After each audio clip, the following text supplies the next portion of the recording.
Triple your garden harvest. Plant tomatoes, water leaf, and bitter leaf in raised bed. Space saving hack. What if I told you one raised bed could give you tomatoes plus two super nutritious greens? No extra space needed.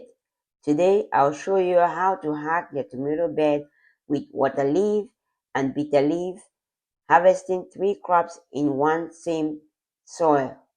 Hey growers, if you are tight on space, intercropping is your secret weapon.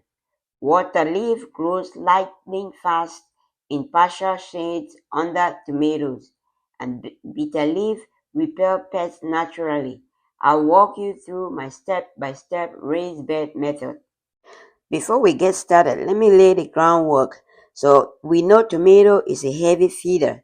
So what we have done on this bed is put like 2 or 3 inches of compost and worm castings on the garden bed, and then also put weed barrier on the garden bed to prevent weeds from coming out, and then plant our tomatoes in the middle of the raised bed where we have our cage, and then on each side of the raised bed we're gonna plant different crops. We're gonna plant water leaf on one side. That's what I'm planting right now. On the other side we're gonna plant sweet bitter leaf on the other side, thereby having our raised bed set up in such a way that the tomatoes are going to grow vertically, and then both sides of the raised beds are going to grow these various crops. You can substitute the crops for something else that you grow that is lightning fast, like spinach. That grows very fast and you can harvest it multiple times. Since this bed is a 20 feet raised bed, it has a lot of space to transplant all these water leaf into this, and we should be able to harvest a lot of water leaf on these beds over here. So I'm done with the first tray. I will grab the second tray and continue transplanting the water leaf on this side. Here is the second tray I just brought, and I'm going to continue transplanting on the side. The spacing that I'm using for the water leaf is about 4 to 5 inches apart, since the water leaves are going to grow and spread and the leaves are going to branch out, and once we harvest them, more of them are going to branch out from those leaves. So I'm just going to give them enough space for them to be able to spread out a little bit more.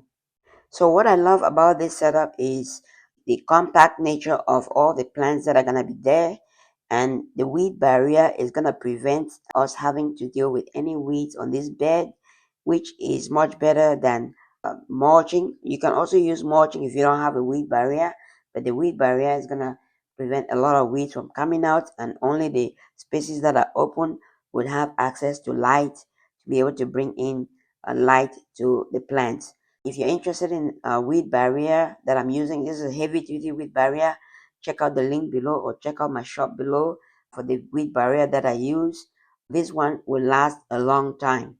If you're interested in the seeds or seedlings, I'll put a link below for the seeds. We have a site where you can grab the seeds that we sell. And if you're interested in that, check out the links below or check out the links in my bio.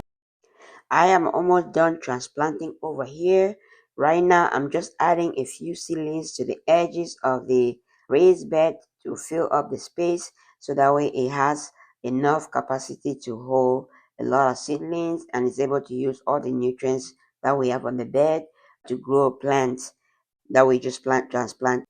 Because tomatoes is a heavy feeder, I'm also going to be feeding this bed with some fertilizers later on, which is I'm going to be making compost tea and feeding the bed with compost tea, and also Epsom salt once a month to provide it a little bit more nutrients. Also, remember we already had compost, worm castings, and some organic fertilizers in the bed before we started planting. So any additional fertilizers that I'm going to add later on is just to supplement and provide a little bit additional nutrients for the plants.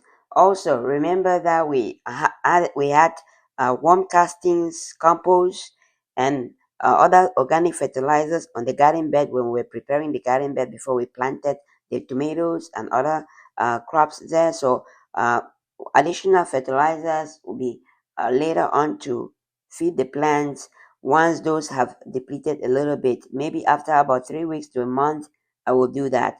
I will use compost tea every 2 to 3 weeks, and I'll use Epsom salt once a month just to provide additional nutrients for the plant.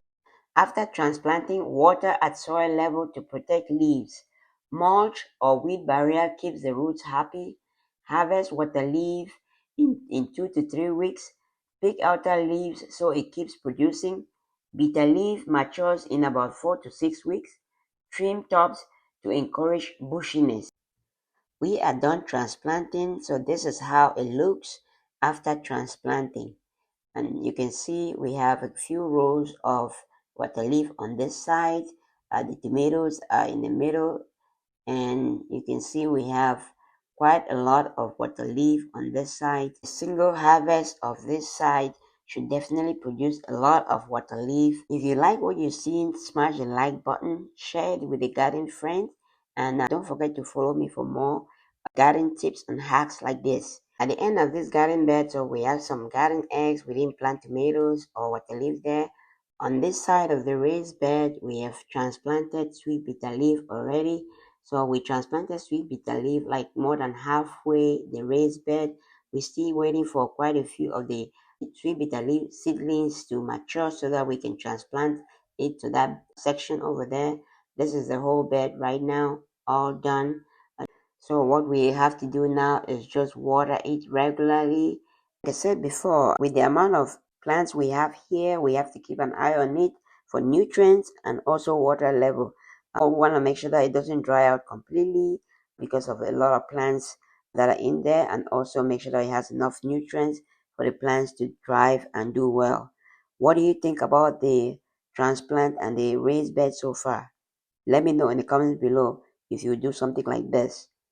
So this is it after about 3 weeks. You can see it has really done well. You can see how bushy it is right now.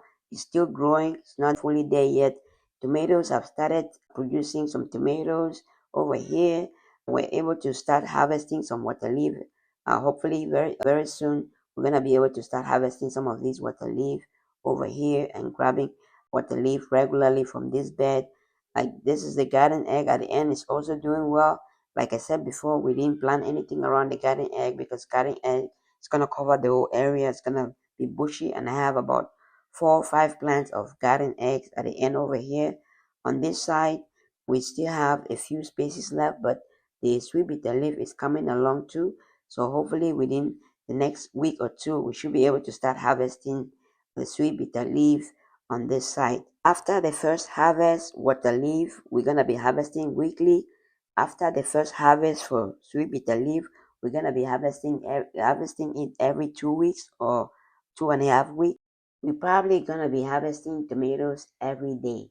Like tomatoes will heal more because sweet bitter leaf and the flowers like zinnia and marigold will keep pests away. Water leaf fills empty spaces and zero waste real estate. Plus, both green are packed with vitamins. This trio is a game changer for small gardens. If this helps you, smash the like button and share it with a friend. It helps the channel so much. Subscribe for more space hacks. What crops do you interplant? Let's swap ideas.